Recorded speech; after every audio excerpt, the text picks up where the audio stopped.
आज का टॉपिक है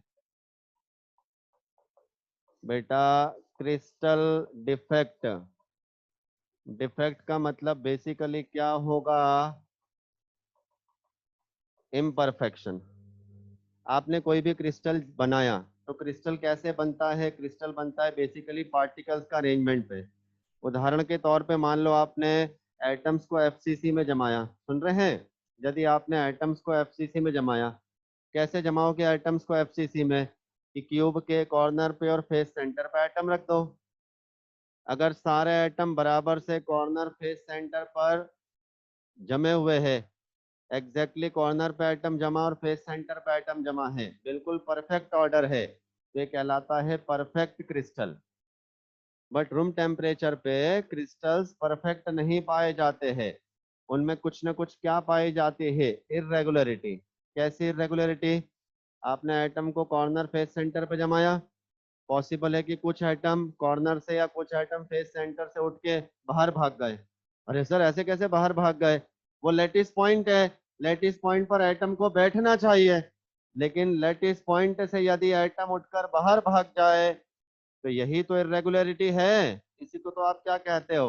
डिफेक्ट। तो देखिए, आपके लिए मेरे पास स्लाइड भी उपस्थित है, आप चाहे तो यहां से भी पढ़ के देख सकते हैं। क्रिस्टल डिफेक्ट या इम्परफेक्शन का मतलब क्या होगा? देखिए, any departure from perfect order is called crystal defect. Perfect order से जो भी डिपार्चर दिख रहा है, जो भी डिपार्चर दिख रहा है, उससे हम कहते हैं क्रिस्टल डिफेक्ट। और डिफेक्ट के अंदर हमारे सिलेबस में शामिल है एटॉमिक या पॉइंट डिफेक्ट। पॉइंट डिफेक्ट का मतलब अगर मैं आपको बताऊं तो सीधे सीधे पॉइंट डिफेक्ट का मतलब है कुछ लैटिस पॉइंट पे गड़बड़ पाई गई। कुछ लैटिस पॉइंट, यदि एफसीसी है आपके पास, तो लैटिस पॉइंट का मतलब हुआ कॉर्नर फेस सेंटर जहां पर एटम बैठे हैं, दो points are called lattice point. अगर कुछ लैटिस पॉइंट पे गड़बड़ पाई गई तो इसे हम कहते हैं पॉइंट डिफेक्ट। नेहल क्या कह रहा है सर? जिस क्यूब में सबसे ज्यादा एटम होंगे उसकी डेंसिटी सबसे। अरे नेहल, लॉजिक छोड़े मत, पहले टॉपिक आके चलने दे, फिर अपना दिमाग लगाना बेटा। अभी टॉपिक चालू भी नहीं हुआ है। हाँ, मैं क्या कह रहा था कि यदि कुछ लैटिस पॉइंट पे गड़बड़ उपस्थित है, कुछ लैटिस पॉइंट पे इरेगुलरिटी है, तो उस डिफेक्ट को हम कहते हैं पॉइंट डिफेक्ट। और पॉइंट डिफेक्ट कुल मिला के तीन प्रकार का होता है। कौन से तीन प्रकार का पॉइंट डिफेक्ट है? एक है स्टोइक्योमेट्रिक डिफेक्ट, एक है नॉन स्टोइक्योमेट्रिक डिफेक्ट, और तीसरा होगा हमारे पास इम्प्योरिटी डिफेक्ट। सर, इनका मतलब क्या है, समझा दीजिए। बेटा, स्टोइक्योमेट्री मतलब कंपाउंड को लिखने का तरीका। यदि डिफेक्ट के कारण कंपाउंड की स्टोइक्योमेट्री नहीं चेंज होती है, यदि डिफेक्ट के कारण कंपाउंड की स्टोइक्योमेट्री चेंज नहीं होती है, तो ये कहलाता है स्टोइक्योमेट्रिक डिफेक्ट। क्लियर? यदि कंपाउंड की स्टोइक्योमेट्री बदल जाती है तो ये होगा नॉन स्टोइक्योमेट्रिक डिफेक्ट। और यदि डिफेक्ट क्रिएट किया जाए बाहर से किसी सब्सटेंस को मिलाकर, जैसे NaCl के अंदर आपने SrCl2 मिला दिया, NaCl सैंपल के अंदर SrCl2 मिला दिया, तो ये इम्प्योरिटी डिफेक्ट है। सिलिकॉन के सैंपल के अंदर एल्यूमिनियम मिला दिया, तो ये इम्प्योरिटी डिफेक्ट है। तो तीन प्रकार के डिफेक्ट है हमारे पास, देख लीजिए अच्छे से। स्टोइक्योमेट्रिक, नॉन स्टोइक्योमेट्रिक, और तीसरा है इम्प्योरिटी डिफेक्ट। ये स्लाइड आपके सामने है, अगले 30 सेकंड के लिए इसको अच्छी तरह से देखें। क्रिस्टल डिफेक्ट मतलब क्रिस्टल में पाई जाने वाली इरेगुलरिटी। क्लियर? जल्दी बोलिए जी। चलिए आगे बढ़ते। केशव क्या पूछ रहा है? All ionic compounds are crystal defect. Keshav, इसका हिंदी में क्या मतलब निकलेगा बेटा? तो बोल रहा है all ionic compounds are crystal defect, कैसे बेटा? आयनिक कंपाउंड में डिफेक्ट होगा वो बात तो समझ में आई। सारे आयनिक कंपाउंड क्रिस्टल डिफेक्ट है, स्टेटमेंट का क्या मतलब निकालूं मैं बेटा? चलिए आगे बढ़ते हैं। और मैं बिना स्लाइड के ही आपको ऐसे ही समझा देता हूँ। सबसे पहले हम क्रिस्टल डिफेक्ट पढ़ेंगे। कौन सा? सबसे पहला क्रिस्टल डिफेक्ट हम पढ़ने वाले हैं स्टोइकियोमेट्रिक डिफेक्ट। ठीक है, ये दो जगह मैं आपको बताऊंगा। एक होगा नॉन आयोनिक कंपाउंड में, नॉन आयोनिक कंपाउंड में, और दूसरा होगा बेटा आयोनिक कंपाउंड में। बात आ गई समझ में? क्रिस्टल डिफेक्ट में जो स्टोइकियोमेट्रिक है वो दो जगह हम पढ़ने वाले हैं। एक है नॉन आयोनिक कंपाउंड और दूसरा होगा आयोनिक कंपाउंड के अंदर। तो चलिए पहले नॉन आयोनिक कंपाउंड के अंदर बात करते हैं। नॉन आयोनिक कंपाउंड में स्टोइकियोमेट्रिक डिफेक्ट जो है वो दो तरह का हो सकता है, और इतना आसान है बेटा कि आप नाम से ही समझ लोगे। एक है वैकेंसी डिफेक्ट और दूसरा होगा इंटरस्टिशियल डिफेक्ट। एक है वैकेंसी और दूसरा होगा इंटरस्टिशियल डिफेक्ट। और जब ये आयनिक कंपाउंड में आएगा तो इनका नाम क्या होगा पता है? इनका नाम होगा शॉर्टकी डिफेक्ट और दूसरा होगा फ्रैंकल डिफेक्ट। तो सबसे पहले हमको ये डिस्कस करना है नॉन आयनिक में कि कैसे वैकेंसी और इंटरस्टिशियल डिफेक्ट होते हैं। चलिए जी ध्यान सुनिए। वैकेंसी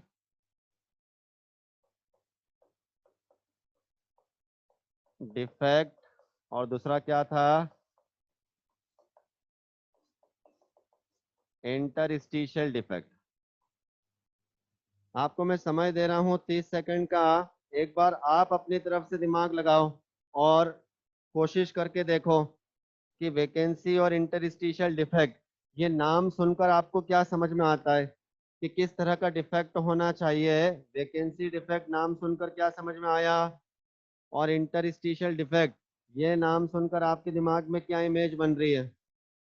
वैकेंसी और इंटरस्टिशियल डिफेक्ट में क्या पॉसिबल हो सकता है? बढ़िया। देखिए, यदि हमने मान लिया कि हमारे पास कोई क्रिस्टल है जिसमें ये जमे हुए हैं एटम, यहाँ पर आपने एटम जमा दिए, ठीक है। अब यदि किसी भी कारण से बीच बीच में से कुछ एटम गायब हो गए, मतलब इस जगह पर एटम था और वो एटम मान लो गायब हो गया, ये लो यहाँ से एटम गायब हो गया, तो यही तो क्रिएट हो गई वैकेंसी। यही तो क्रिएट हुआ बेटा। क्या क्या क्रिएट हुआ? वैकेंसी।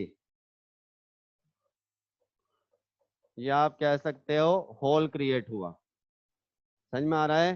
तो इस तरह से यदि कोई डिफेक्ट बनता है तो ये कहलाएगा वैकेंसी डिफेक्ट। सर इंटरस्टिशियल कैसे? ये मान लो एटम्स जमे हुए हैं आपके पास इस प्रकार से, ठीक है।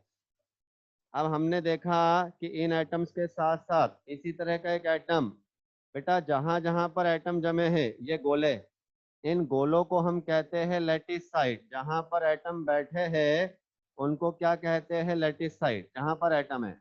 और ये इनके बीच की जो खाली जगह है, इस खाली जगह को हम कहते हैं इंटरस्टिशियल साइट्स, ठीक है।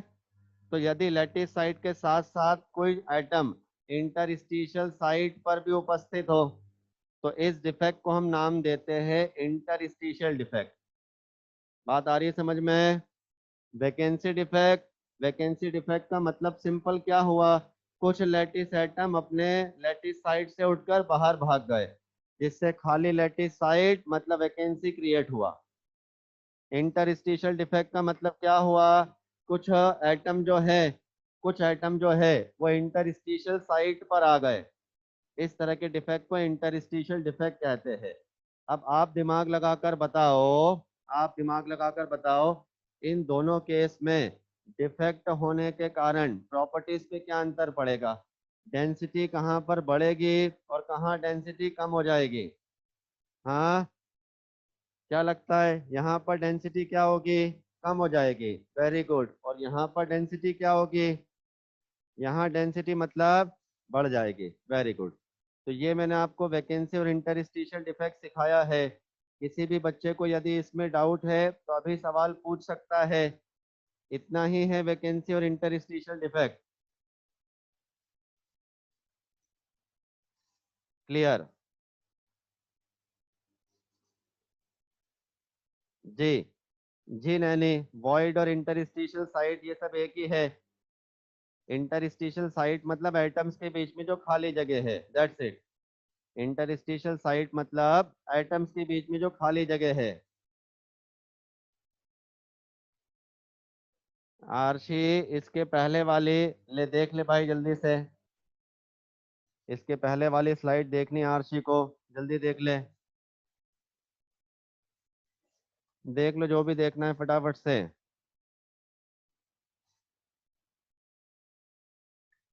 Clear?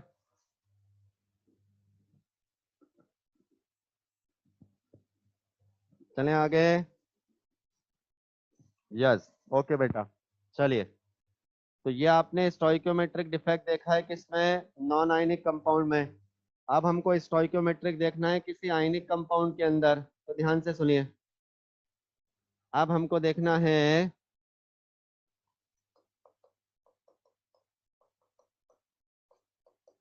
Stoichiometric defect in ionic compound. तो क्या बोला था हमने? आयनिक कंपाउंड जो स्टोइकियोमेट्रिक डिफेक्ट दिखाते हैं उनका नाम होता है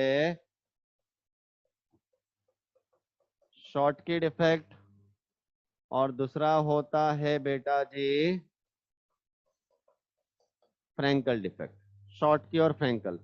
तो बच्चों, शॉर्टकी और फ्रैंकल समझाने के पहले मैं आपको कुछ और छोटी छोटी इंफॉर्मेशन दे रहा हूँ, आप अच्छी तरह से ध्यान से सुनिए। यदि हमारे पास आयोनिक कंपाउंड है, तो आपको ये तो पता है कि आयनिक कंपाउंड में केटायन छोटा होता है और एनायन बड़ा होता है। मान के चलो केटायन और एनायन के रेडियस का रेशियो मान लो एक बार 0.155 है। तो बताइए छोटा एटम कौन से वॉइड में जाएगा? ट्रायंगुलर वॉइड में। ऐसे ही होगा ना? छोटा एटम ट्रायंगुलर वॉइड में जाएगा और कोऑर्डिनेशन नंबर होगा 3। यदि रेडियस रेशो पाया गया 0.225, देख रहे हो रेडियस रेशो बढ़ गया, तो ये कहलाता है टेट्राहेड्रल वॉइड, कोऑर्डिनेशन नंबर होता है 4। यदि रेडियस रेशो पाया गया 0.414, तो ये रहता है ऑक्टाहेड्रल वॉइड और कोऑर्डिनेशन नंबर इसमें होता है 6। यदि रेडियस रेशो पाया गया 0.732, तो ये होता है CV cubic void, coordination number हो जाता है 8। अब मेरा सवाल है आप लोगों से, यदि रेडियस रेशो बढ़ रहा है तो कोऑर्डिनेशन नंबर ज्यादा होगा या कम? यदि रेडियस रेशो ज्यादा है तो कोऑर्डिनेशन नंबर ज्यादा है। बहुत बढ़िया। तो बच्चों ने खुद ने बोला कि सर देखिए, अगर रेडियस रेशो ज्यादा है तो कोऑर्डिनेशन नंबर भी ज्यादा रहता है, और अगर रेडियस रेशियो कम है, यदि रेडियस रेशियो है कम, तो कोऑर्डिनेशन नंबर भी कम रहता है। अब रेडियस रेशियो कम का मतलब समझना। रेडियस रेशियो कम मतलब ये वैल्यूज, ये रेडियस रेशियो कम है ना। रेडियस रेशियो कम का मतलब बताओ। केटायन और एनायन के रेडियस का रेशो बहुत कम मिला, इसका मतलब पता है क्या होता है? इसका मतलब होता है बेटा कि एनायन के कंपैरिजन में केटायन का आकार बहुत छोटा है। बोलो अग्री करते हो इस बात से? अगर रेशियो कम मिल रहा है, इसका मतलब हुआ एनायन के मुकाबले केटायन क्या है? बहुत छोटा। तो जब रेडियस रेशियो कम होता है, इसका मतलब होता है large difference in size of cation and anion. मतलब केटायन और एनायन के आकार में बहुत अंतर है, एनायन के मुकाबले केटायन बहुत छोटा है। और इसका एग्जाम्पल के रूप में कंपाउंड आते हैं जैसे ZnS, कंपाउंड आते हैं जैसे AgCl, जहां पर मेटल मतलब केटायन कौन है? डी ब्लॉक का। डी ब्लॉक का केटायन यूजुअली छोटा होता है। ठीक है, तो ये वाला केस। और इधर क्या होगा? यदि कोऑर्डिनेशन नंबर ज्यादा है मतलब अब होगा केटायन और एनायन का आकार लगभग बरोबर, मतलब comparable size of cation and anion. Cation और एनायन का आकार कंपेरेबल होगा। इसमें मेटल जनरली एस ब्लॉक के आते हैं, जैसे KCl, जैसे NaCl, जैसे सीजियम क्लोराइड। तो ये बेटा दो तरह के आयनिक कंपाउंड है। अब कौन से आयनिक कंपाउंड कौन सा डिफेक्ट दिखाते हैं ये सवाल मैं आपके लिए छोड़ के रखूंगा। समझ रहे हो बात को? जहां पर साइज कंपेरेबल है वो ये हुआ, जहां पर साइज में बहुत अंतर है वो ये हुआ। तो ये दो प्रकार के आयनिक कंपाउंड है। कौन सा कंपाउंड कौन सा डिफेक्ट दिखाएगा ये सवाल आपसे पूछूंगा, दोबारा बता रहा हूँ। तो अब हम चलते हैं पुरानी स्लाइड पे। और हमने देखा था कि स्टोइकियोमेट्रिक डिफेक्ट जब आयनिक कंपाउंड में हमें मिलेगा तो वो दो तरह का होगा, एक शॉर्टकी और एक फ्रेंकल। क्या अंतर है शॉर्टकी और फ्रेंकल में? इन AB टाइप आयोनिक कंपाउंड, यदि आपके पास कोई AB टाइप आयनिक कंपाउंड है, इस तरह का अरेंजमेंट है, देखो कैटायन और एनायन अपने लैटिस साइड पर बैठे हैं अल्टरनेशन में। देखिए A+B-, A+B-, इस प्रकार से कैटायन और एनायन जो है वो अपने लैटिस साइड पर बैठे हैं। ठीक है। शॉर्ट की डिफेक्ट का मतलब है शॉर्ट आउट कर दो, लात मार के बाहर निकाल दो। किसको?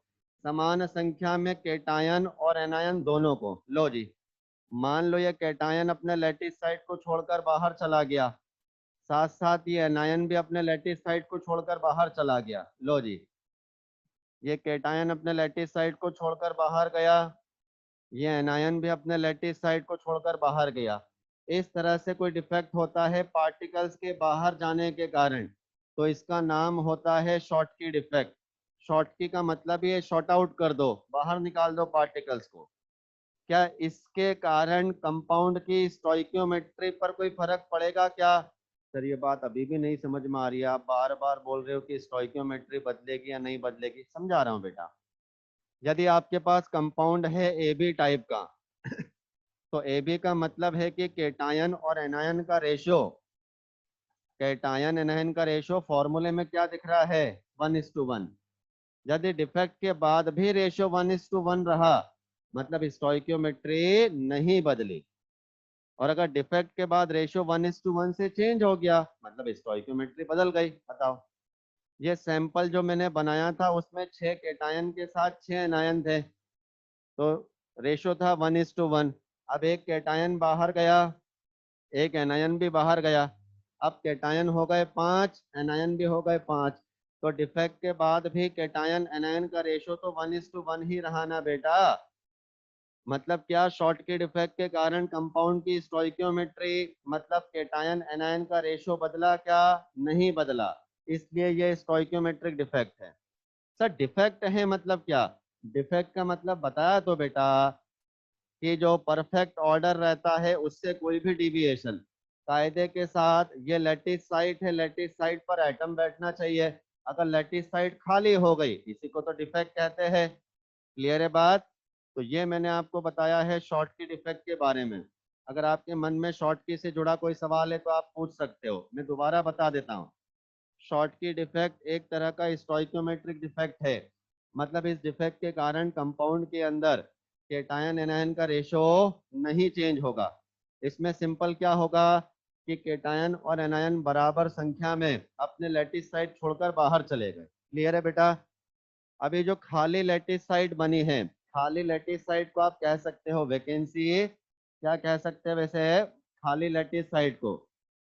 खाली लैटिस साइड को आप कह सकते हैं वैकेंसी, या इसको कह सकते हैं होल। मतलब बेसिकली वैकेंसी या होल क्रिएट हुए हैं। सुन रहे हैं ध्यान से? अब आप बताइए प्रॉपर्टीज पे क्या क्या फर्क पड़ने वाला है, बिल्कुल बेहतरीन जोश के साथ बताना। शॉर्ट की डिफेक्ट के कारण प्रॉपर्टीज पे क्या फर्क पड़ेगा? पहला, डेंसिटी बदली या डेंसिटी बढ़ेगी या कम होगी? डेंसिटी कम होगी, बढ़िया। सर खोखला हो गया, वॉल्यूम उतना ही रहा।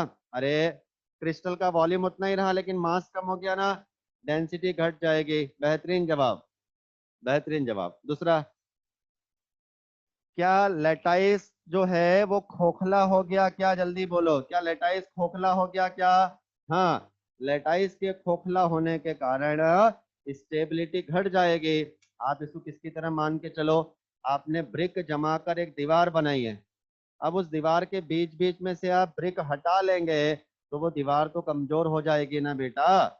तो बीच बीच में से एटम को हटाने के कारण ये जो क्रिस्टल है इसकी स्टेबिलिटी घट जाएगी। एक और बात, ये जो होल्स बने हैं इन होल्स के कारण सब्सटेंस का जो कंडक्टेंस है, कंडक्टेंस थोड़ा थोड़ा बढ़ जाएगा। सर होल से कंडक्टेंस कैसे बढ़ेगा? ध्यान से सुनो। ये होल क्रिएट किया है केटायन ने, केटायन यहाँ का बाहर भाग गया, तो अब ये वाला केटायन जंप मार के इधर आ सकता है, ये केटायन जंप मार के इधर आ सकता है, कोई और केटायन जंप मार के इधर आएगा, कोई और इधर आएगा। तो धीरे धीरे केटायन का ट्रांसफर हो रहा है, केटायन मतलब चार्ज ट्रांसफर होने लगा, इसी को कंडक्टेंस कहते हैं। बात आ गई समझ में? क्लियर है? हाँ जी। लास्ट सवाल आपसे पूछ रहा हूँ, ये डिफेक्ट कौन से आयोनिक कंपाउंड्स में कॉमन रहेगा बेटा? जहां केटायन एनायन का साइज कंपेरेबल है या जहां साइज में बहुत अंतर है, बताइए। ये डिफेक्ट कौन से? मानसी, बेहतरीन, नैनी, पंकज, बहुत बढ़िया। जहां साइज कंपेरेबल है, क्योंकि अगर लगभग बराबर साइज है तो ही ऐसी पॉसिबिलिटी रहती है कि समान संख्या में केटायन एनायन बाहर भाग गए। समझ रहे हो आप बात को? कभी ऐसा होता है एनायन बहुत बड़ा, केटायन छोटा सा, तो केटायन तो फुरफुर करके बाहर भाग सकता था लैटिस छोड़कर, लेकिन ऐसा बल्कि एनायन थोड़ा ना बाहर जाता। तो ये वाला डिफेक्ट ऐसे आयनिक कंपाउंड में हमें दिखता है जहां साइज कंपेरेबल है, कोऑर्डिनेशन नंबर रेडियस रेशो ज्यादा है। जैसे NaCl KCl लाला, बिल्कुल सही बोला मैंने, बिल्कुल सही बोला ना, इसमें कोई डाउट तो नहीं है। तो ये शॉर्ट के डिफेक्ट हुआ खत्म। अब समझाता हूं मैं आपको फ्रेंकल डिफेक्ट। लो जी, ये देखो, अल्टरनेशन में हमारे पास केटायन और एनायन उपस्थित है। अल्टरनेशन में हमारे पास केटायन और एनायन उपस्थित है। ये plus minus plus minus plus minus इस तरह से। अब आपको ये बात पता है बेटा कि यूजुअली केटायन का आकार एनायन के मुकाबले छोटा होता है। तो कई दफे क्या होता है कि क्रिस्टल को जब गर्म करते हो तो गर्म करने पर ये जो केटायन होता है, केटायन अपने लैटिस साइड से जंप मार के कहाँ चला जाता है? केटायन अपने लैटिस साइड से जंप मार के चला जाता है इंटरस्टिशियल साइड पर। सर लेकिन ये तो डिफेक्ट हुआ, एटम को बैठना चाहिए लैटिस साइड पे, इंटरस्टिशियल साइड खाली रहनी चाहिए। हाँ, ये डिफेक्ट हुआ। ये कौन सा डिफेक्ट है? इस डिफेक्ट का नाम है फ्रैंकल डिफेक्ट। यदि कोई केटायन अपना, सर केटायन ही क्यों जा रहा है? अरे छोटे आकार के कारण ना, एनायन बहुत बड़ा है तो बहुत बड़ा एनायन जो है वो इंटरस्टिशियल साइड पे नहीं जा सकता है, छोटा केटायन है वो जंप मार के इंटरस्टिशियल साइड पे जा सकता है। तो ये डिफेक्ट है फ्रैंकल डिफेक्ट।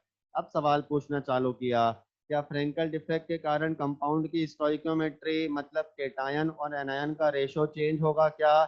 फोटो में दिख रहा था पहले 6 केटायन के साथ 6 एनायन, अभी भी फोटो में यही दिख रहा है 6 केटायन के साथ 6 एनायन, मतलब केटायन एनायन का रेशो चेंज नहीं हुआ।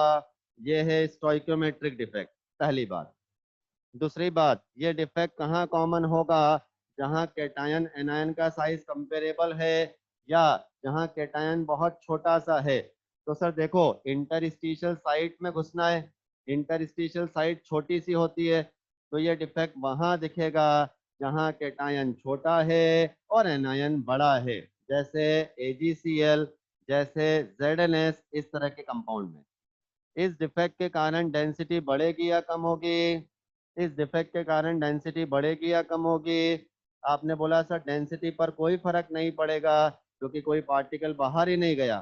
हाँ, पार्टिकल अपनी जगह से उठ के इंटरस्टिशियल साइट में बैठ गया वो सही है, लेकिन बाहर थोड़ा ना गया, तो डेंसिटी पर कोई फर्क नहीं पड़ेगा। ठीक है? क्लियर है बात? डेंसिटी पर कोई फर्क नहीं पड़ेगा। क्या सर यहाँ पर भी होल क्रिएट होगा क्या? अरे खाली जगह मतलब होल, ये लैटिस साइड खाली हो गई ना, तो खाली लैटिस साइड मतलब क्या बन गया? होल।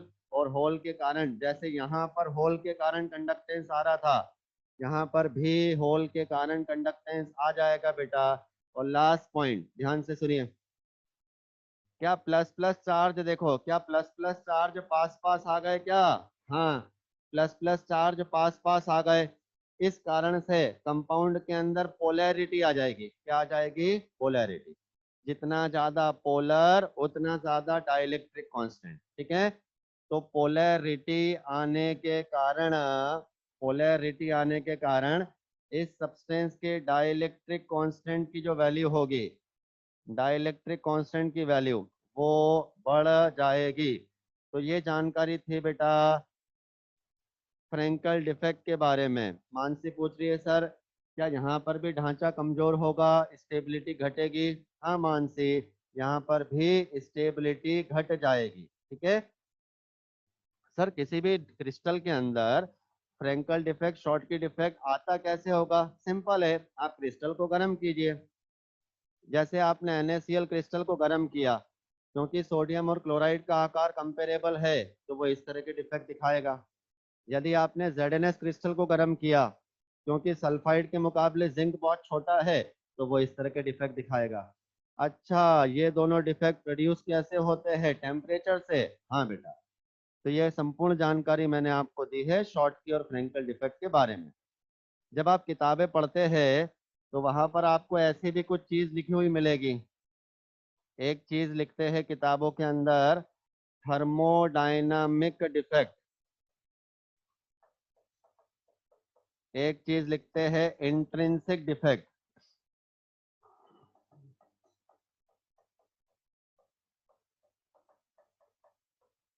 तो बच्चों सबसे पहले थर्मोडायनामिक डिफेक्ट का मतलब क्या होता है? Simple, temperature dependent defect.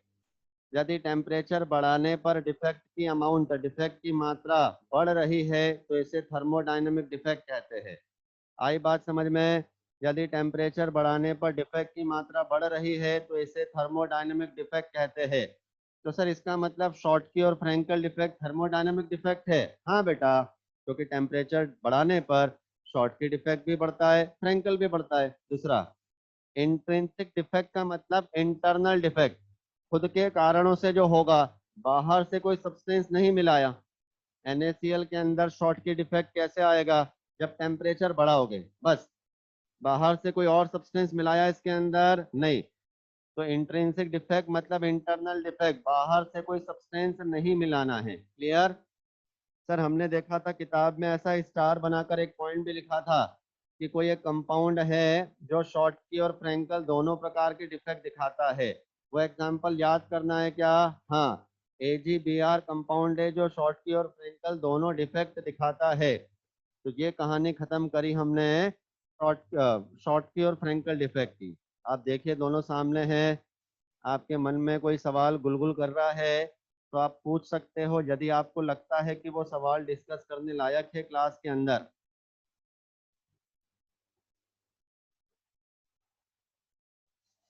हाँ नैनी, शॉर्टकी और फ्रैंकल डिफेक्ट दोनों थर्मोडायनेमिक डिफेक्ट है और इंट्रिंसिक डिफेक्ट है। थर्मोडायनेमिक डिफेक्ट मतलब जो टेम्परेचर पे डिपेंड करे, और इंट्रिंसिक मतलब इंटरनल डिफेक्ट। और कोई बच्चे के मन में कोई सवाल?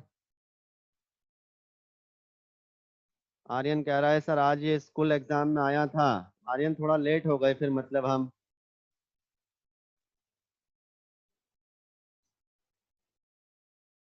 विराट, स्टोइक्योमेट्री मतलब होता है कंपाउंड लिखने का तरीका। अब बुढ़ा हो जाएगा तब तक स्टोइक्योमेट्री स्टोइक्योमेट्री करते रहेगा क्या? तो 1000 बार तो पूछ चुका है सवाल, स्टोइक्योमेट्री वर्ड क्या होता है?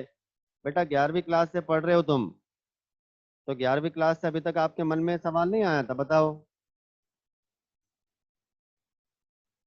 चलिए बोलो। और कोई क्रांतिकारी विद्यार्थी मित्र कुछ पूछना चाहता है या आगे चले बेटा? जल्दी बोलो प्लीज ना, आगे चलते हैं। चलिए, चलिए बेटा, ये स्टोइक्योमेट्री था। मतलब ऐसा डिफेक्ट जिसके कारण कंपाउंड में कैटायन एनायन का रेशो नहीं चेंज हुआ। अगला हमको क्या सीखना है पता है? अगला हमको सीखना है बेटा जी नॉन स्टोइकियोमेट्रिक डिफेक्ट। नाम सुनकर समझ में आ जाना चाहिए। नॉन स्टोइकियोमेट्री मतलब अब कैटायन एनायन का रेशियो क्या करोगे रे? बदलोगे। अब कैटायन एनायन का रेशियो बदल जाएगा, ठीक है ना? जो फॉर्मूले में नजर आ रहा है रेशियो, वो कंपाउंड में आपको नहीं मिलेगा। नॉन स्टोइकियोमेट्रिक डिफेक्ट मतलब ए प्लस और बी माइनस का रेशियो जो है, रेशियो क्या करना है हमें? चेंज करना है। तो बच्चों ने बोला सर देखो रेशियो चेंज करने के दो मतलब होते हैं। एक मतलब होता है कि रेशियो इंक्रीज कर दो, और एक मतलब होता है बेटा कि रेशियो डिक्रीज कर दो। रेशियो इंक्रीज करने का नाम दूसरा क्या है? Metal access. समझ रहे हो? रेशियो बढ़ाने का मतलब है मेटल एक्सेस, और रेशियो कम करने को हम बोलते हैं मेटल डेफिशिएंसी। तो ये दो प्रकार के डिफेक्ट होंगे नॉन स्टोइकियोमेट्रिक में, एक मेटल एक्सेस और एक मेटल डेफिशिएंसी। सर रेशियो कितने तरीके से बढ़ा सकते हैं? हमें लग रहा है कि दो तरह से रेशियो बढ़ा सकते हैं। बेटा कैटायन एनायन का रेशियो बढ़ाना है, मान लो एग्जांपल के तौर पे आपके पास 6 कैटायन के साथ 6 एनायन है। सुन रहे हो क्या? 6 कैटायन के साथ 6 एनायन है, तो कैटायन एनायन का रेशियो कितना रहा? ये रेशियो रहा 1:1। देखो एक सैंपल बनाकर आपको समझाता हूँ। अगर आप सच्ची मुच्ची में समझना चाहते हो तो मैं आपको समझा देता हूँ। लो जी, ये हमने लिया है अल्टरनेशन में कैटायन और एनायन। अल्टरनेशन मतलब एक छोड़कर एक।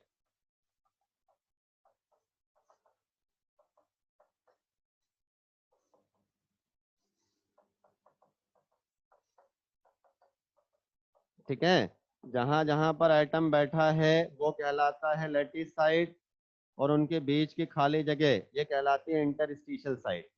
तभी आपको दिख रहा है कि 6 कैटायन के साथ राजा बेटा 6 एनायन है। बट अब हमारी इच्छा है कि ये रेशो बढ़ा दो। रेशो बढ़ा दो मतलब मेटल एक्सेस में लेकर जाओ। क्या कोई बच्चा आपके बीच में से बता सकता है, गैस कर सकता है कि कैसे रेशो बढ़ाए? रेशो कैसे बढ़ा सकते हो? कैसे रेशो बढ़ा सकते हो? Very good. बच्चों ने बोला सर दो तरीके से रेशो बढ़ा सकते हो। या तो केटायन बढ़ा दो, केटायन 6 से कर दो 7, तो क्या होगा? 7 केटायन 6 एनायन। लो जी, अब ये रेशो 1:1 से बढ़ गया। या दूसरा तरीका क्या है? एनायन कम कर दो, केटायन रहने दो 6, एनायन कर दो 5। बात आई समझ में? तो अगर मैंने बोला है कि रेशो बढ़ाना है, तो रेशो बढ़ाने के दो तरीके, या तो एनायन कम कर दो, इसको हम कहते हैं मिसिंग एनायन, एनायन गायब। या दूसरा क्या हो सकता है? Extra cation. दूसरा क्या होता है बेटा? एक्स्ट्रा केटायन, अतिरिक्त केटायन डाल दो। एक एक करके तसल्ली से बिल्कुल आराम आराम से समझा रहा हूँ। मुझे कोई जल्दी नहीं, तो आपको भी नहीं होना चाहिए। हाँ, नाम अच्छे से पकड़ोगे ना तो मजा आ जाएगा। मिसिंग एनायन मतलब एनायन अपने लैटिस साइट को छोड़कर बाहर भाग गया। लो जी, ये एनायन था, ये अपने लैटिस साइट को छोड़कर गुस्सा होकर बाहर भाग गया। लो जी, ये बाहर चला गया। अब क्या हुआ? कैटायन तो 6 रहा, एनायन हो गए 5। मतलब अब रेशियो हो गया 6/5। ये रेशियो 1:1 से ज्यादा है। हुर्रे, हमने प्रोड्यूस कर दिया मिसिंग एनायन के कारण मेटल एक्सेस डिफेक्ट। बोलो भाई, क्या ये बात समझ में आई क्या? ये बात समझ में आई कैसे डिफेक्ट हमने प्रोड्यूस किया है? हाँ। लेकिन बच्चों ने खोपड़ी खुजाई तो उसे समझ में आया कि सर जल्दी जल्दी में गड़बड़ हो गई हमसे, क्योंकि हमने बहुत पहले से सीखा है कि दुनिया का कोई भी डिफेक्ट हो, नहीं सीखा तो अभी बता रहा हूँ, दुनिया का कोई भी डिफेक्ट हो, आयनिक कंपाउंड हमेशा इलेक्ट्रिकली न्यूट्रल रहेगा बेटा। आयनिक कंपाउंड हमेशा क्या रहेगा? Electrically neutral. पहले हमारे पास थे 6 कैटायन और 6 एनायन, मतलब +6 चार्ज और -6 चार्ज, कंपाउंड न्यूट्रल था। अब हमारे पास है 6 कैटायन मतलब +6 चार्ज, लेकिन केवल 5 एनायन हैं। मतलब अब माइनस चार्ज कम है, कंपाउंड इलेक्ट्रिकली न्यूट्रल नहीं है। अरे अभी बनाता हूँ बेटा, डर क्यों रहे हो, अभी बनाता हूँ। तो ये लैटिस साइड किसने खाली करी है? एनायन ने, माइनस पार्टिकल ने। इलेक्ट्रिकल न्यूट्रलिटी मेंटेन रखने के लिए इस लैटिस साइड पर कौन आके प्रवेश करेगा? लो जी, इलेक्ट्रॉन। भारी पार्टिकल एनायन बाहर गया, लेकिन उसकी जगह आकर बैठ गया फ्री इलेक्ट्रॉन। देखो माइनस चार्ज कितने हो गए? 5, तो एनायन के कारण और एक इलेक्ट्रॉन के कारण हो गई कंपाउंड की इलेक्ट्रिकल न्यूट्रलिटी मेंटेन। ठीक बात है। तो इस डिफेक्ट को हम कहते हैं मेटल एक्सेस डिफेक्ट, एनायन की कमी के कारण। बात समझ में आ रही है? मेटल एक्सेस डिफेक्ट एनायन की कमी के कारण। अब चलिए दो चार सवाल आपसे पूछे जाए। बेटा क्या लगता है, आपका दिल क्या कहता है, ये वाला डिफेक्ट कहाँ मिलना चाहिए, कहाँ मिलना चाहिए? जहाँ कैटायन एनायन का साइज कंपेरेबल हो, या फिर जहाँ कैटायन छोटा और एनायन बहुत बड़ा हो? कहाँ मिलना चाहिए बेटा ये डिफेक्ट? जहाँ कंपेरेबल साइज, या जहाँ कैटायन छोटा एनायन बहुत बड़ा हो? वेरी गुड, सबका आंसर मिला है सर, जहाँ कंपेरेबल साइज होगा। सुन रहे हो? जहाँ कंपेरेबल साइज होगा वहां पर इस तरह का डिफेक्ट मिलना चाहिए। बेटा कंपेरेबल साइज वाले में तो शॉर्ट की डिफेक्ट में मिलता है। हाँ, तो ये डिफेक्ट शॉर्ट की डिफेक्ट के समान है। देखो शॉर्ट की डिफेक्ट में भी पार्टिकल बाहर जाते थे, यहाँ भी पार्टिकल बाहर जाता है, तो ये डिफेक्ट शॉर्ट की डिफेक्ट के समान होगा। इसके साथ एक इम्पॉर्टेंट टर्म और जुड़ी रहती है, बहुत बार सवाल पूछे हैं नीट में, बोर्ड में, वो होता है एफ सेंटर। एफ का पूरा नाम है फारबे। एफ सेंटर क्या है? ये एफ सेंटर का मतलब, बेटा ये लैटिस साइट किसने खाली करी, जल्दी बताओ, ये लैटिस साइट किसने खाली करी, कैटायन ने कि एनायन ने? राजा बेटा ये लैटिस साइट खाली करी एनायन ने, और बाद में इस पर कौन आकर बैठ गया? बाद में उस पर कौन आकर बैठ गया? इलेक्ट्रॉन। यदि किसी लैटिस साइट पर इलेक्ट्रॉन उपस्थित है, प्लीज क्लियर रखना अपने दिमाग में, यदि किसी लैटिस साइट पर इलेक्ट्रॉन उपस्थित है तो ये इलेक्ट्रॉन होता है फ्री इलेक्ट्रॉन। मतलब ये किसी पर्टिकुलर बॉन्ड से बंधा हुआ इलेक्ट्रॉन नहीं है, ये इलेक्ट्रॉन होता है फ्री इलेक्ट्रॉन। और इस तरह के केंद्र को हम कहते हैं एफ सेंटर। इस तरह के सेंटर को हम क्या कहते हैं? F centre. क्लियर है बात? इस तरह के सेंटर को हम कहते हैं एफ सेंटर। हाँ विराट, क्या दिक्कत आ रही है? विराट अब उस बात को छोड़कर आगे भी तो बढ़ना पड़ेगा ना राजा बेटा। विराट के दिमाग में अभी भी घूम रहा है स्टोइक्योमेट्री क्या है, स्टोइक्योमेट्री का है। तू मेरे से अलग से बात करना बेटा, तेरे को अलग से मैं स्टोइक्योमेट्री समझा दूंगा। अब खुश? विराट बाबू अब खुश, मैं तेरे को अलग से स्टोइक्योमेट्री समझा दूंगा। कहाँ गया यार विराट? अरे इनसी एफ सेंटर छोड़, यहाँ स्टोइक्योमेट्री पकड़ में नहीं आ रही है बच्चों को, तो एफ सेंटर के पीछे लगी है।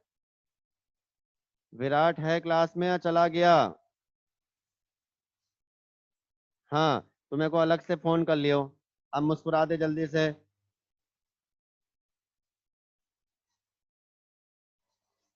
चलो धन्यवाद। हाँ ऐसे परेशान मत हुआ करो यार, जब मैं तुमको हर चीज में हाँ भरता हूँ तो ऐसी छोटी छोटी चीजों में थोड़ा ना मना करूंगा। ओए टॉपिक से डिविएट मत हो। एफ सेंटर क्या है भैया? एफ सेंटर का मतलब है लेटिस साइट जिस पर कौन बैठा है? Free electron. खत्म। बताओ जल्दी से, बात समझ में आई?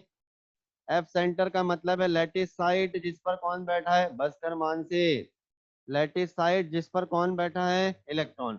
लेकिन सर इसमें खास बात क्या है, ऐसे नए नए नाम दे रहे हो, एफ सेंटर क्यों? लाला, एफ सेंटर का मतलब है फारबे सेंटर, मतलब कलर प्रोड्यूसिंग सेंटर। क्या मतलब है इसका? फारबे का मतलब होता है कलर प्रोड्यूसिंग सेंटर। सुनिए, ये इलेक्ट्रॉन फ्री इलेक्ट्रॉन है, हाँ हाँ सर सुन लिया। तो भाई फ्री इलेक्ट्रॉन पे जैसे ही लाइट, अरे लाइट मतलब एनर्जी, फ्री इलेक्ट्रॉन पर जैसे ही लाइट पड़ेगी वो एनर्जी अब्सॉर्ब कर लेगा और एक्साइटेड स्टेट में चला जाएगा। जीवन भर थोड़ना रहेगा एक्साइटेड स्टेट में, कुछ पलों के लिए वो एक्साइटेड स्टेट में रहेगा, वापस ग्राउंड स्टेट में लौट के आएगा, और जो एनर्जी एब्सॉर्ब करी थी उसको कलर के फॉर्म में एमिट करेगा। मतलब इस इलेक्ट्रॉन के कारण कंपाउंड कलर दिखाएगा। NaCl का क्रिस्टल, NaCl क्रिस्टल अगर प्योर है बिना डिफेक्ट के तो बिल्कुल गोरा गोरा रहेगा, व्हाइट। इस डिफेक्ट के कारण NaCl के अंदर येलो कलर आ जाता है। इस डिफेक्ट के अंदर, इस डिफेक्ट के कारण LiCl के अंदर पिंक कलर आ जाता है और KCl के अंदर वॉयलेट कलर आ जाता है। क्लियर है बात? पक्का? तो एफ सेंटर क्यों बोला इस जगह को, पता चला? एफ सेंटर मतलब यदि लैटिस साइट पर इलेक्ट्रॉन उपस्थित है। एफ सेंटर क्यों? क्योंकि वो कलर प्रोड्यूसिंग सेंटर होगा, उस इलेक्ट्रॉन के कारण कंपाउंड कलर्ड बनेगा। ठीक बात? सर फ्री इलेक्ट्रॉन है, हमने अभी खोपड़ी खुजाई तो समझ में आया कि फ्री इलेक्ट्रॉन के कारण तो कंडक्टेंस भी मिलना चाहिए। बोलो हाँ या ना? फ्री इलेक्ट्रॉन के कारण कंडक्टेंस मिलना चाहिए कि नहीं? हाँ। तो फ्री इलेक्ट्रॉन के कारण कलर तो आ रहा है, साथ साथ में कंडक्टेंस भी आएगा। तो pure NaCl bad conductor of electricity होता है, लेकिन NaCl के अंदर अगर इस तरह के डिफेक्ट हो तो वो कंडक्टर ऑफ इलेक्ट्रिसिटी रहेगा। भाई कंडक्शन लेकिन थोड़ा थोड़ा मिलेगा, तूफानी कंडक्शन की उम्मीद मत करना उससे, थोड़ा थोड़ा कंडक्शन मिलेगा। तो क्या आपको ये वाला डिफेक्ट पूरी तरह समझ में आया क्या? मेटल एक्सेस मतलब रेशो हमने बढ़ा दिया है। कैसे रेशो बढ़ाया है? मिसिंग एनायन के कारण। एनायन के मिसिंग होने के कारण इलेक्ट्रिकल न्यूट्रलिटी गड़बड़ हो गई थी, लेकिन वो संतुलित किया है इलेक्ट्रॉन ने आकर। और यहाँ पर हमने बात करी है एफ सेंटर की, देख लो। हाँ तन्मय जी, तन्मय जी क्या पल्ले नहीं पड़ा बताइए? तन्मय क्या नहीं समझ में आया, बोलो बेटा। हाँ एफ सेंटर मतलब क्या समझाऊं? अच्छा तुझे क्या समझ में आया एफ सेंटर का मतलब? तो मुझे बता तन्मय, एफ सेंटर का मतलब तुझे क्या समझ में आया? जो गड़बड़ होगी मैं क्लियर कर दूंगा।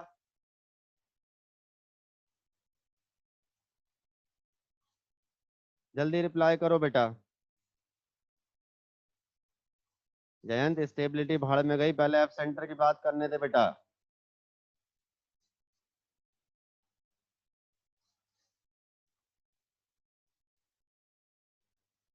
नेहाल बीच में टोका मत कर, जो बात चल रही ना वो चलने दे। अब तन्मय मैं हिंदी में समझा रहा हूँ, तब भी तू कह रहा है एफ सेंटर नहीं समझ में आया, एफ सेंटर नहीं समझ में आया। जितना समझाने का है उतना ही तो बता पाऊंगा ना मैं। लिख देता हूँ मैं हिंदी में, मेरे क्या दिक्कत है?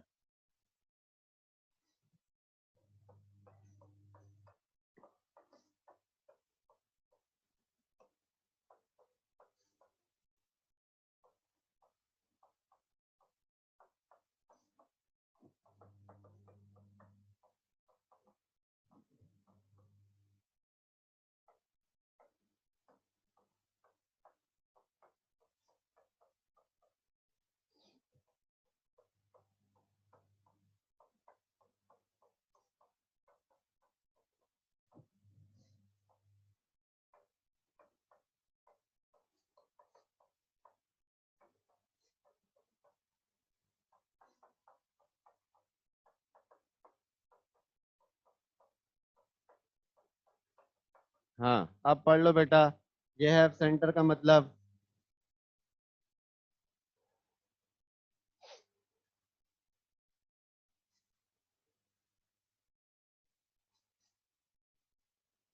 इतनी देर से मैं यही बता रहा हूँ, यदि खाली लैटिस साइड पे फ्री इलेक्ट्रॉन उपस्थित है तो उस जगह को हम एफ सेंटर कहते हैं।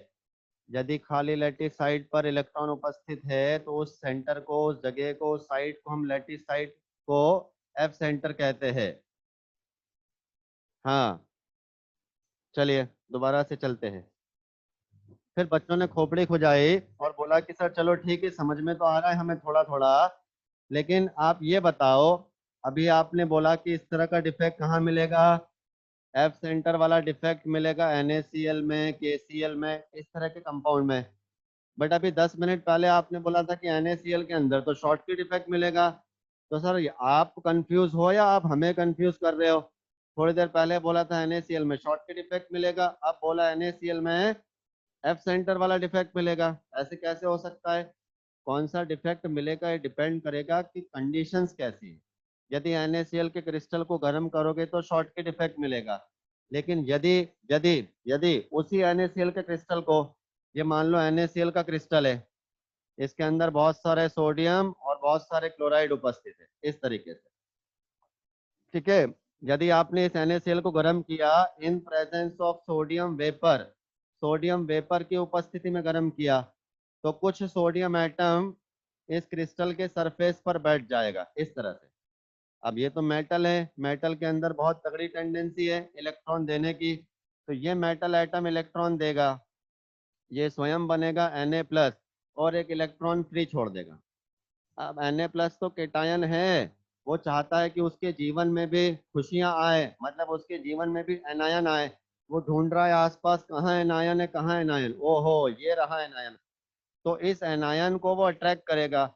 तो संभव है कि ये एनायन अपने लैटिस साइड को छोड़कर कहाँ डिफ्यूज होकर बाहर चला जाए। लो जी, ये एनायन बाहर चला गया, तो ये जगह तो खाली हो गई। इलेक्ट्रिकल न्यूट्रलिटी को मेंटेन रखने के लिए डुई ये इलेक्ट्रॉन यहाँ पर आकर बैठ जाएगा। तो इस तरह से ये डिफेक्ट बनता है बेटा।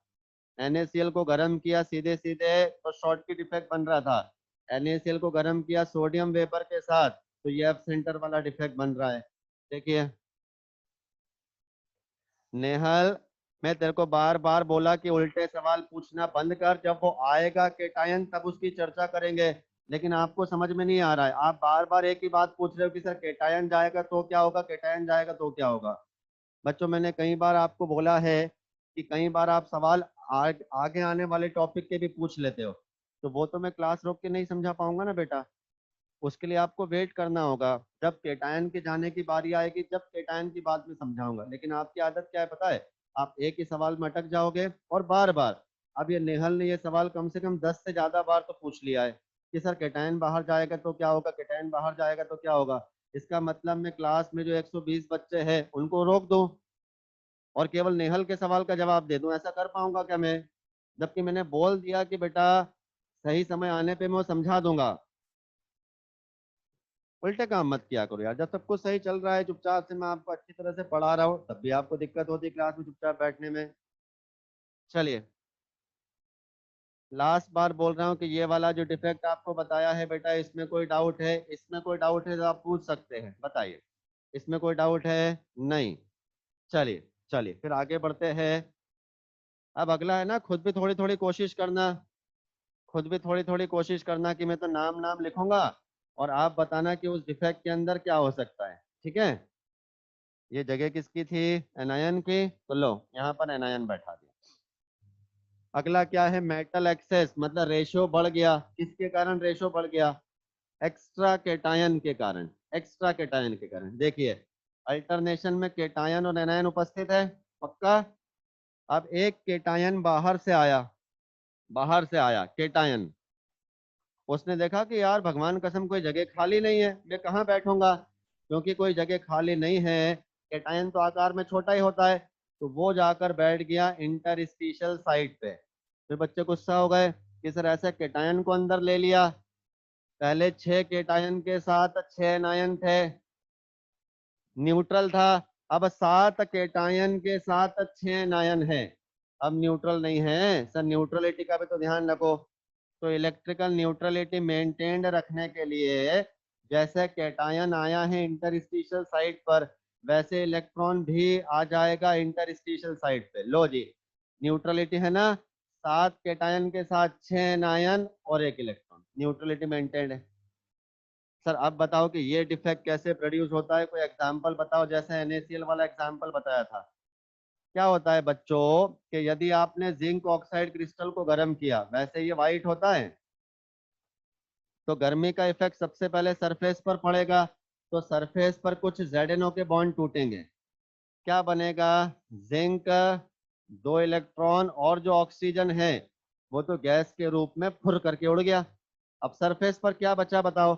सरफेस पर बचा केटायन और इलेक्ट्रॉन, ये सरफेस पर नहीं रहेंगे, ये डिफ्यूज होके अंदर जाएंगे। सर साइड तो खाली है ही नहीं, हाँ, मतलब ये केटायन और फ्री इलेक्ट्रॉन जो है ये इंटरस्टिशियल साइट पर बैठ जाएंगे। तो लो जी ये डिफेक्ट है मेटल एक्सेस, किसके कारण आया? एक्स्ट्रा केटायन के कारण। देख लो अच्छे से। सर ये फ्रेंकल की तरह नजर आ रहा है थोड़ा थोड़ा, ये थोड़ा थोड़ा फ्रेंकल की तरह नजर आ रहा है, हाँ, ये थोड़ा थोड़ा फ्रेंकल की तरह होता है, वहां मिलेगा जहां केटायन छोटा होगा। क्लियर है बेटा? पक्का? नहीं, सच्ची सच्ची बोलो, पल्ले पड़ा ये? जी हाँ। सर, सर इसको भी एफ सेंटर बोले? नहीं। क्या लिखा था एफ सेंटर में हमने? यदि लेटिस साइट पर फ्री इलेक्ट्रॉन उपस्थित है, लेटिस साइट पे, यहाँ पर फ्री इलेक्ट्रॉन तो है लेकिन इंटरस्टिशियल साइट पर है, लेटिस साइट पर नहीं है, तो इसको एफ सेंटर नहीं बोलेंगे। सर चलो एफ सेंटर बोलते नहीं, लेकिन काम तो एफ सेंटर जैसे ही करेगा ना, मतलब कंडक्शन दिखाएगा ये इलेक्ट्रॉन। क्या ये इलेक्ट्रॉन फ्री इलेक्ट्रॉन है? हाँ, कंडक्शन दिखाएगा। हाँ, क्या ये फ्री इलेक्ट्रॉन है? हाँ, तो कलर भी दिखाएगा। जी हाँ, कलर भी दिखाएगा। ZnO का क्रिस्टल जो व्हाइट था, इस इलेक्ट्रॉन के कारण वो येलो बन जाता है। और बढ़िया बात कि ये रिएक्शन रिवर्सिबल है, गर्म करने पर येलो, और यदि ठंडा कर दिया तो रिवर्स होके वापस क्रिस्टल व्हाइट बन जाएगा। देखिए मैंने आपको बताया है एक और प्रकार का डिफेक्ट, अगर समझ में आया हो तो हाँ कर दे। आगे चलते हैं बेटा। जी मानसी बिटिया, चलिए चल आगे बढ़ते। ये मसाला हटा देता हूँ। हाँ जी, चलिए। अभी आप रेशियो बढ़ा रहे थे, अब समय आया है कि आपको रेशियो जो है बेटा वो बढ़ाना नहीं है, रेशियो कम करना है। तो अब आप बताइएगा रेशियो कम करने के कितने तरीके होंगे? तो बच्चों ने बोला सर वैसे ही कम करने के दो तरीके होंगे। पहले मिसिंग एनायन था, अब उल्टा करो, क्या करोगे? मिसिंग क्या बेटा? केटायन। ठीक है। कई दफे ऐसा होता है कि केटायन केटायन अपने लैटिस साइड को छोड़कर बाहर चला जाता है। लो जी, केटायन ने अपने लैटिस साइड को छोड़ा और बाहर चला गया। पहले 6 केटायन के साथ 6 एनायन थे, अब केटायन केवल 5 बचे और एनायन अभी भी 6 है। लो जी, बधाई, आपने रेशियो अब की बार कम कर दिया। हाँ, लेकिन वो इलेक्ट्रिकल न्यूट्रलिटी का क्या? बताता हूँ। इस केस में इलेक्ट्रिकल न्यूट्रलिटी मेंटेन्ड रखने के लिए, इलेक्ट्रिकल न्यूट्रलिटी मेंटेन रखने के लिए इस केटायन जो बाहर गया है उसके आसपास के जो केटायन है, जैसे ये हो गया, जैसे ये हो गया, आसपास के जो केटायन है वो अपने अंदर से इलेक्ट्रॉन निकाल देते हैं और अपना चार्ज +1 से बनाकर +2 कर लेते हैं। देखो, समझ में आई बात? इस तरह से इलेक्ट्रिकल न्यूट्रलिटी मेंटेन रहेगी। सर मजाक है क्या? केटायन ने अपनी मर्जी से ही चार्ज बढ़ा लिया। मान लो केटायन सोडियम है, तो क्या जरूरत पड़ेगी तो सोडियम +1 से +2 बना सकता है? ऐसे तो नहीं होता है। हाँ, ऐसे नहीं होता है। तो ये डिफेक्ट ऐसी जगह मिलेगा भी नहीं जहाँ सोडियम है, ये डिफेक्ट तो मिलेगा जहाँ पर कॉपर है। तो कॉपर जरूरत पड़ने पर +1 से +2 बना सकता है। जहाँ पर Fe है, Fe जरूरत पड़ने पर Fe+2 से क्या बना लेगा? Fe+3। ठीक है। तो इस डिफेक्ट में कौन कौन सी बातें आपको याद रखना है अच्छी तरह से? इस डिफेक्ट में आपको याद रखना है कि ये मेटल डेफिशिएंसी डिफेक्ट है कैटायन की मिसिंग के कारण। और एक इम्पॉर्टेंट बात, ये डिफेक्ट ऐसी जगह मिलेगा जहां मेटल वेरिएबल ऑक्सीडेशन स्टेट दिखा सकता है, जहां मेटल वेरिएबल ऑक्सीडेशन स्टेट दिखा सकता है। और 11th क्लास में रेडॉक्स रिएक्शन के अंदर आपने कंपाउंड पढ़ा होगा Fe0.94O, बोलता था यहाँ पर आयरन का ऑक्सीडेशन नंबर बताओ। तो ये कंपाउंड वास्तविकता में इस डिफेक्ट के कारण बनता है। सर थोड़ा इंटरेस्टिंग लग रहा है, प्लीज एक बार समझाओ ना कैसे इस तरह के कंपाउंड बनते हैं, कैसे इस तरह कंपाउंड बनते हैं, बताता हूँ।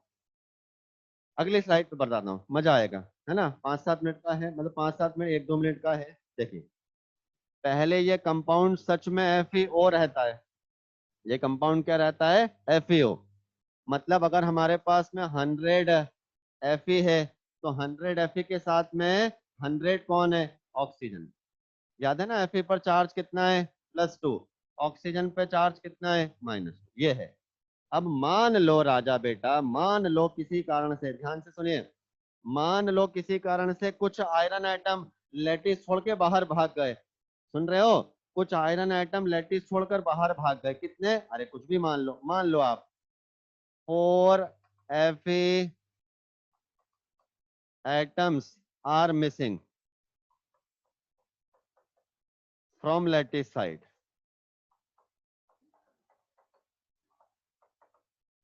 समझ रहे हो आप बात को? मान लो 4 आयरन एटम अपने लैटिस साइड को छोड़कर बाहर चले गए। बेटा 4 आयरन एटम, ये फेरस है, 4 आयरन एटम बाहर चले गए, मतलब कितना प्लस चार्ज बाहर चला गया, 8। तो अब अगर 100 में से 4 Fe+2 हमने हटा दिए तो हमारे पास Fe कितने बचे बताओ। 100 में से 4 हटा दिया तो कितना बचा हमारे पास, 96 Fe+2। क्लियर है, क्लियर है। और एनायन कितना बचा, एनायन तो अभी भी हमारे पास कितना है, 100 है। अरे बोलो ना हाँ के ना। लेकिन इलेक्ट्रिकल न्यूट्रलिटी तो मेंटेन रखना है ना, लगाओ दिमाग। इलेक्ट्रिकल न्यूट्रलिटी मेंटेन रखने के लिए क्या होगा, कुछ फेरस बदल जाएंगे फेरिक में। कितने सर, +8 चार्ज बाहर गया है, +8 चार्ज। तो 96 फेरस जो थे उसमें से 8 8 फेरस फेरिक में बदलेगा। मतलब 8 क्या बन जाएगा हमारे पास में, फेरिक +3। 96 में से 8 चले गए तो कितना बचेगा रे, 88 आपके पास रहेगा फेरस। लो जी, ऐसे होने वाला है। मतलब अब जो कंपाउंड का फॉर्मूला बनेगा ना, क्या फॉर्मूला बनेगा, ऑक्सीजन तो हमारे पास 100 है, आयरन कितने हो गए 96, तो इसका फॉर्मूला बनेगा Fe 0.96O, ये फॉर्मूला बनेगा। और इन आयरन में से ये Fe में कौन है हमारे पास, Fe+2 की +3 दोनों। हमारे पास 88 तो फेरस है और 8 इसके साथ में फेरिक है। ये पूरा कंप्लीट इसके बारे में बता दिया। अगर ये नहीं भी समझ में आया हो तो ये कोई कंपलसरी नहीं है अपने लिए, बस मेरे मन में आया तो मैंने बता दिया कि ये सब कंपाउंड बनते कैसे हैं। ठीक है, बताओ अच्छे से। हाँ जी, चलिए वापस चलते हैं अपन अपने मुकाम पे। एक तो मिसिंग केटायन हो गया, एक दूसरा भी तो था, एक्स्ट्रा एनायन। उधर एक्स्ट्रा कैटायन था, इधर एक्स्ट्रा एनायन। बट इस तरह का डिफेक्ट प्रैक्टिकली दिखता नहीं है क्योंकि एनायन आकार में बड़ा है। बड़े आकार का एनायन इंटरस्टिशियल साइट में घुसे, इसकी पॉसिबिलिटी नहीं है। तो हमारे पास ये चौथा वाला डिफेक्ट प्रैक्टिकली दिखेगा नहीं, केवल ये 3 डिफेक्ट होते हैं। ये मैंने आपको समझाया था, नॉन स्टोइकियोमेट्रिक डिफेक्ट। बताइए इनमें कुछ सवाल हो तो जल्दी हाँ कर दो, और नहीं हो तो आगे चलते हैं तुरंत। चलिए क्लियर। नेक्स्ट, लास्ट डिफेक्ट बचा है। लास्ट डिफेक्ट कौन सा बचा है, जल्दी बोलो। Impurity defect. इम्प्योरिटी डिफेक्ट का मतलब है एक सब्सटेंस में कोई दूसरा सब्सटेंस मिलाना। फर्स्ट केस, यदि किसी एलिमेंट के अंदर इम्प्योरिटी डिफेक्ट हो, इन एलिमेंट कैसे, जैसे आपने ले लिया प्यारे बच्चों ग्रुप 14 का एलिमेंट, जैसे सिलिकॉन ले लिया, जैसे जर्मेनियम ले लिया, इसके अंदर ऐड कीजिए इम्प्योरिटी। इम्प्योरिटी मिलाने के प्रोसेस को शायद नाम सुना होगा आपने कभी, डोपिंग बोलते हैं। इम्प्योरिटी मिलाने के प्रोसेस को क्या कहते हैं, डोपिंग। तो ग्रुप 14 की डोपिंग किसके साथ करी, या तो आप कर सकते हो ग्रुप 13 के साथ, जैसे एल्यूमिनियम, जैसे गैलियम, या आप इनकी डोपिंग कर सकते हो ग्रुप 15 के साथ। ये टॉपिक है आपके 12th फिजिक्स के सेमीकंडक्टर में पढ़ने वाला, ग्रुप 15 के साथ, लाइक फॉस्फोरस, लाइक आर्सेनिक। इस तरह से डोपिंग करने पर बनेगा क्या, वो अच्छे से समझो। मान लो बेटा मेरे पास सिलिकॉन का सैंपल है, तो सिलिकॉन के सैंपल में सारे एटम सिलिकॉन के हैं। बात आई समझ में, सारे एटम किसके हैं, सिलिकॉन के। और सिलिकॉन होता है टेट्रावेलेंट, मतलब वो अगल बगल में 4 कोवेलेंट बॉन्ड बनाता है। उसके आउटर मोस्ट शेल में 4 इलेक्ट्रॉन है ना, वो 4 कोवेलेंट बॉन्ड बनाता है। इस तरीके से देखिएगा, सभी सिलिकॉन जो है वो 4 कोवेलेंट बॉन्ड बना रहे हैं। ये सिलिकॉन का सैंपल। अब यदि बेटा जी इस सिलिकॉन को आपने डोप किया एल्यूमिनियम के साथ, तो बताओ, अच्छा 4 बॉन्ड बनाए नहीं मैंने अभी, बनाओ। ये हर एक 4 4 बॉन्ड बनाकर बैठा है इस तरीके से। अरे एक कोवेलेंट बॉन्ड में 2 इलेक्ट्रॉन होता है ना, तो वही तो बनाया है बेटा मैंने, हर एक कोवेलेंट बॉन्ड में 2 2 इलेक्ट्रॉन। अब मैं क्या कह रहा था कि मान लो सिलिकॉन के अंदर, मान लो सिलिकॉन के अंदर आपने एल्यूमिनियम मिलाया, तो एल्यूमिनियम अंदर और उसके बदले का सिलिकॉन बाहर। तो लो जी, ये सिलिकॉन उदास होकर अपने झोले में अपने चारों इलेक्ट्रॉन रख के बाहर चला गया, और इसकी जगह कौन आकर बैठेगा, इसकी जगह आकर बैठेगा राजा बेटा एल्यूमिनियम। एल्यूमिनियम आया बेहतरीन, अपने झोले में से निकाले, आउटर मोस्ट शेल में कितने इलेक्ट्रॉन है एल्यूमिनियम के? ओहो, केवल 3। सर ये चौथा वाला कोवेलेंट बॉन्ड बनाने के लिए, चौथा वाला कोवेलेंट बॉन्ड बनाने के लिए एक तो इस सिलिकॉन का है, एल्यूमिनियम के पास कोई इलेक्ट्रॉन ही नहीं है। इस तरह से एल्यूमिनियम मिलाने पर ये क्या बन गया? ये बन गया इलेक्ट्रॉन डेफिशिएंट बॉन्ड। इस इलेक्ट्रॉन डेफिशिएंट बॉन्ड को हम कहते हैं होल, है ना? तो जितना एल्यूमिनियम मिलाओगे उतने होल्स क्रिएट होंगे। और अभी बताया था ना, होल्स के कारण कंडक्शन होता है, तो कंडक्शन बढ़ जाएगा एल्यूमिनियम मिलाने पर। यदि यदि आपने एल्यूमिनियम मिलाने के बजाय फास्फोरस मिलाया होता, फास्फोरस, तो क्या होता? देखिए जरा ध्यान से। ये सिलिकॉन उदास होकर अपने झोले में अपने 4 इलेक्ट्रॉन रख के गायब, और इस सिलिकॉन के बदले आया कौन है? फास्फोरस, जिसके आउटर मोस्ट शेल में कितने इलेक्ट्रॉन है रे? 5। 4 तो बॉन्ड बनाने में इस्तेमाल कर लिया, ये 5वां इलेक्ट्रॉन जो है ये है फ्री इलेक्ट्रॉन। तो अब यदि फास्फोरस मिलाता तो कंडक्शन किसके कारण होगा? फ्री इलेक्ट्रॉन के कारण। तो अगर फास्फोरस मिलाओगे तो फ्री इलेक्ट्रॉन के कारण कंडक्शन होगा, और बनेगा जो सेमीकंडक्टर, वो कहलाएगा एन टाइप सेमीकंडक्टर।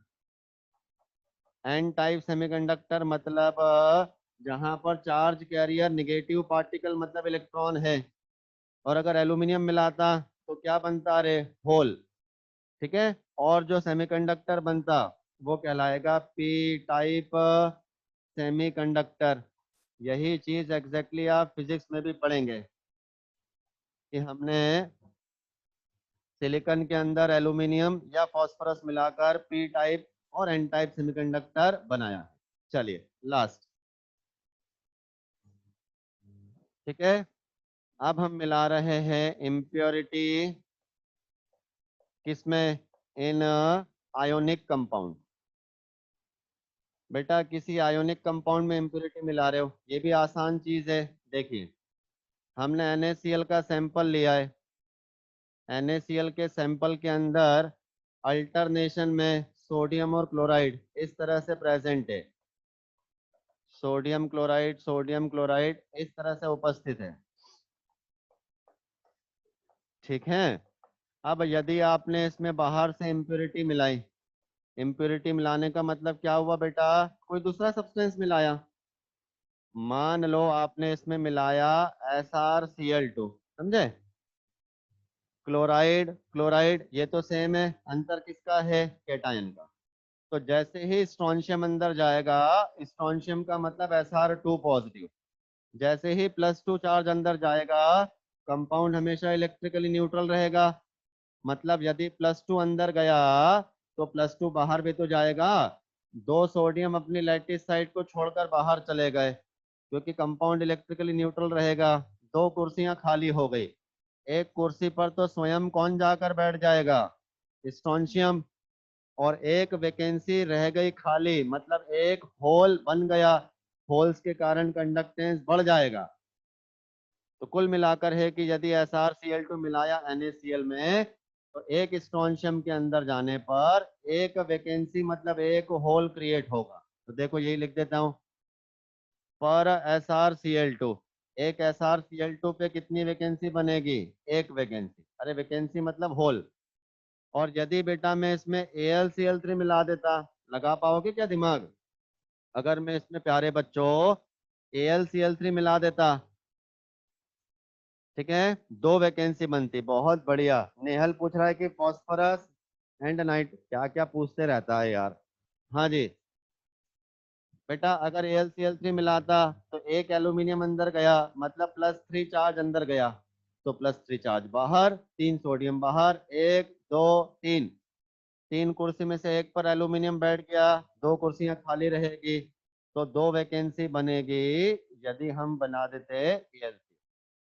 तो इस तरह से प्यारे बच्चों, इस तरह से, है ना प्यारे बच्चों, हमने ये जो क्रिस्टल डिफेक्ट वाला पोर्शन है वो कंप्लीट किया है। अब मैं इस पर बेस जो क्वेश्चंस पूछे जाते हैं पूछे गए हैं और जो एनसीईआरटी में हैं वो आपको करवा देते हैं। पहला सवाल ये एनसीईआरटी से उठाया है हमने, find concentration of cationic vacancies created when NaCl लिखा है बेटा, is doped with, जब NaCl को डोप किया किसके साथ, पहला 10⁻³ मोल% SrCl2। ये सवाल एनसीईआरटी का है। इसका अगला पार्ट जो है वो एनसीईआरटी में नहीं है, वो हमने अलग से जोड़ा है। लो जी, ये क्वेश्चन हो गया, बिल्कुल आसान क्वेश्चन है। आपको पता है SrCl2 मिलाने पर क्या होगा, एक स्ट्रोंशियम पे एक वैकेंसी बनेगी, सिंपल। तो आप पहचान लो कितने स्ट्रोंशियम मिलाए, number of Sr2 positive added to 1 mole NaCl। एक मोल NaCl में कितना स्ट्रोंशियम मिलाया, तो लिखा तो है 10⁻³ मोल%। मतलब बताओ इसका, 10⁻³ का मतलब 10⁻³ मोल का मतलब 6.02 10⁻23 और परसेंट का बटे 100, 6.02 10⁻18। बेटा इतने स्ट्रोंशियम मिलाए तो इतनी ही केटाइनिक वैकेंसीज तो बनेगी, क्योंकि एक स्ट्रोंशियम पे एक वैकेंसी बनती है, ठीक है।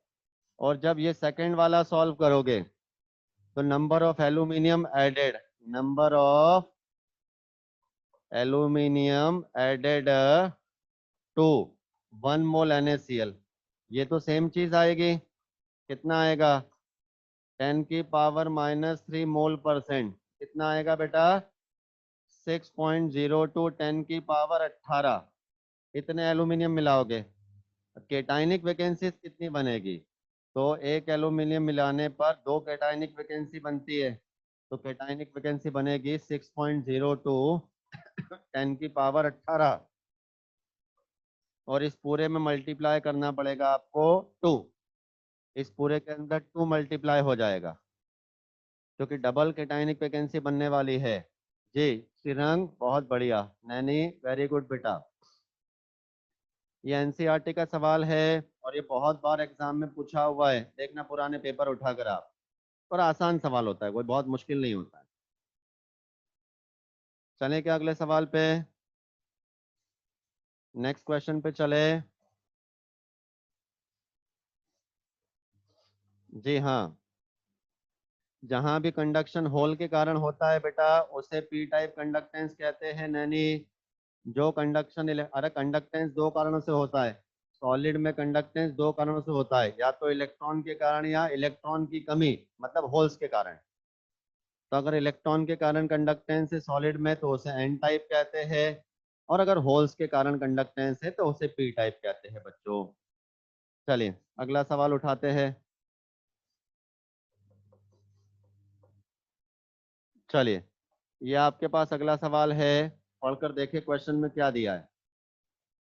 आपसे बोला है कि एक क्रिस्टल है कैल्शियम का, कैल्शियम का क्रिस्टल है, यदि वो क्रिस्टल बिल्कुल परफेक्ट है और एफसीसी में बंधा हुआ है तो डेंसिटी निकालो। लो जी, डेंसिटी निकालने के लिए फॉर्मूला लगाया मैंने, Z×m A³ multiplied by Na।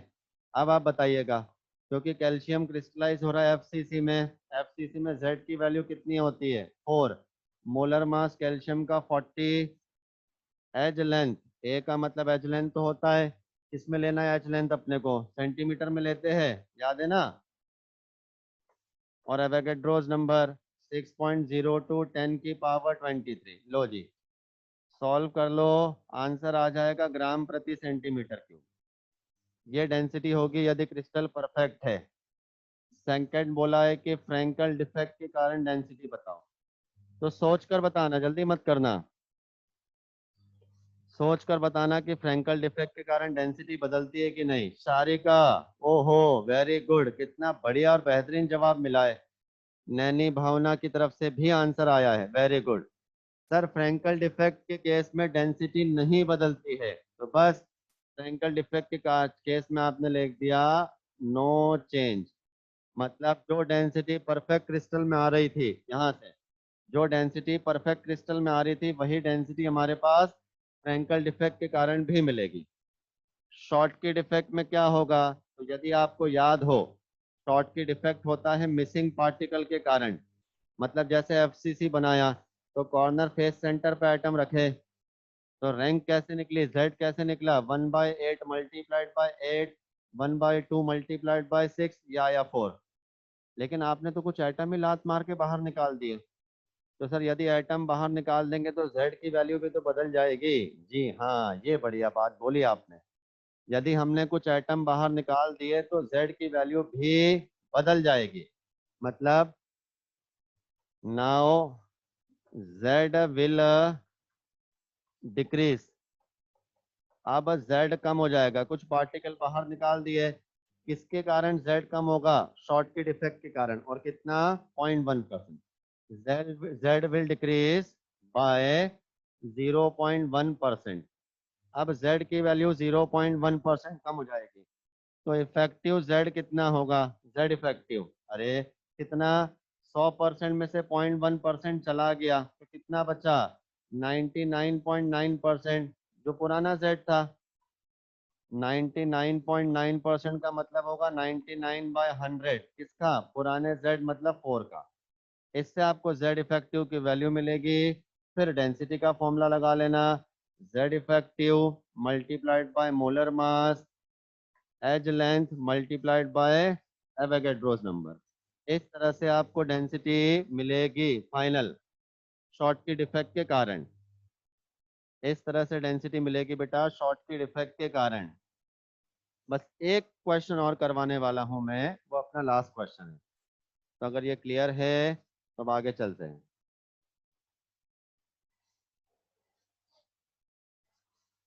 ठीक है, चलिए आगे चलते हैं। हाँ जी,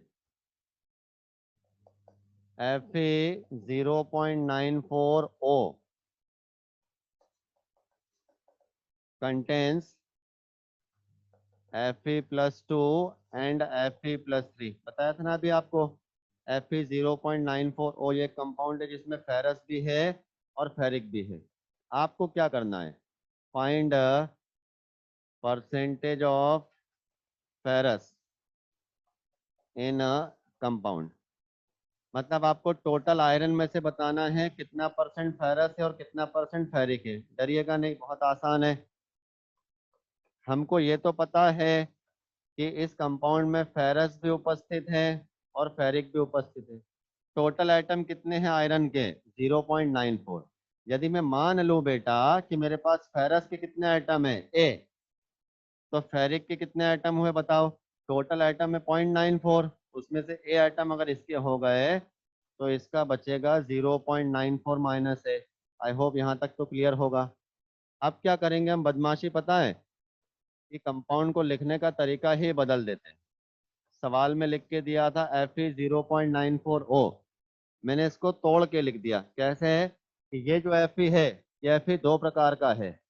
इसके अंदर फेरस भी है, कितने एटम है फेरस के, ए, और इसके अंदर फेरिक भी है, कितने एटम है फेरिक के, 0.94 माइनस है, और लास्ट में ऑक्सीजन है।